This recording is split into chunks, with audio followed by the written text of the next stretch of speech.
দাঁড়ান দাঁড়ান, একদম নতুনত্বর সাথে কিন্তু চিকেন টোস্ট দেখে যান।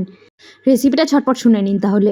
প্রথমে আমরা কড়াই গরম করে বাটার দিয়ে দিয়েছিলাম, লাইট ওয়েট বাটার। তার মধ্যে কর্ন দিয়েছি, সেটাকে ভালো করে কিছুক্ষণ ভেজে নিয়েছি। আর এখানে দেখতেই পাচ্ছ যে স্যালাডগুলো কাটা হচ্ছে। এখানে পেঁয়াজ, শসা, ক্যাপসিকাম, টমেটো সব কিছুই কিন্তু এখানে রয়েছে। সব কিছুকে কিন্তু ভালো করে একদম সরু সরু পাতলা পাতলা করে কিন্তু প্রথমে কিন্তু কেটে নিতে হবে স্যালাডের জন্য। আর এটা কী কাজে লাগবে চলো তবে দেখিয়ে দিই। তখন ঠিক এইভাবে কিন্তু কেটে নিতে হবে। আর এই টোস্ট কিন্তু করা হয়েছিল আমাদের পিকনিকে।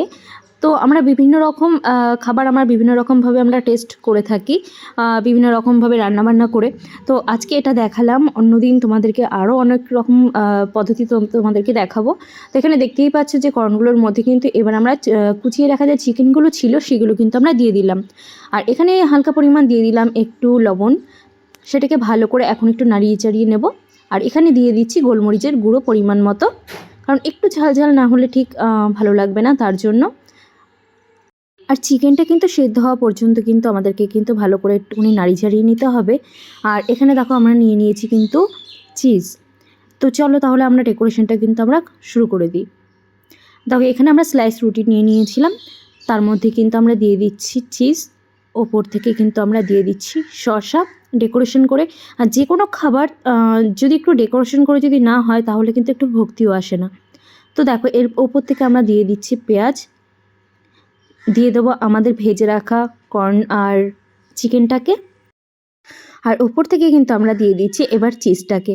এবার চিজটাকে দিলে কিন্তু যখন কামড় বসাবে তখন কিন্তু সেই ফিলিংসটা পাবে পুরো পিৎজার মতো। আর এখানে দেখো আমরা কিন্তু ওপর থেকে দিয়ে দিলাম টমেটো, আর দিয়ে দিলাম কিন্তু ক্যাপসিকাম। আর ওপর থেকে আর একটু চিজ আমরা ছড়িয়ে দিলাম। চিজ ছড়ানোর পরে আমরা দিয়ে দিচ্ছি কিন্তু গোলমরিচের গুঁড়ো পরিমাণ মতো। আর ওপর থেকে আমরা দিয়ে দেবো একটু ব্ল্যাক সল্ট। সব কিছু কিন্তু পরিমাণ মতো দিয়ে কিন্তু এইবার কিন্তু আমরা ওপর থেকে একটা রুটি, স্লাইস রুটির চাপা দিয়ে এবার কিন্তু আমরা টোস্ট মেকারে কিন্তু দিয়ে দেব। তো দেখতেই পাচ্ছ এখানে কিন্তু আরেকটা কিন্তু কমপ্লিট হয়ে গেছে। ঠিক এইভাবে কিন্তু আমরা দিয়ে দেবো। আর এখানে কিন্তু টোস্ট মেকারে কিন্তু হালকা বাটার দিয়ে এটাকে ব্রাশ করে নিয়ে তারপরেই কিন্তু করতে হবে, না হলে কিন্তু নিচ থেকে কিন্তু লেগে যেতে পারে। তো দেখো এভাবে কিন্তু প্রত্যেকটা আমরা করে নিয়েছি।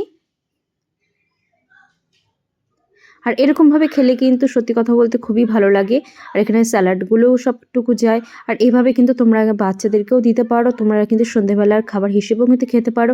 তো দেখো আমাদের কিন্তু বন্ধুরা আমাদের কিন্তু প্রায় কিন্তু কমপ্লিট হয়ে গেছে আমাদের টোস্ট।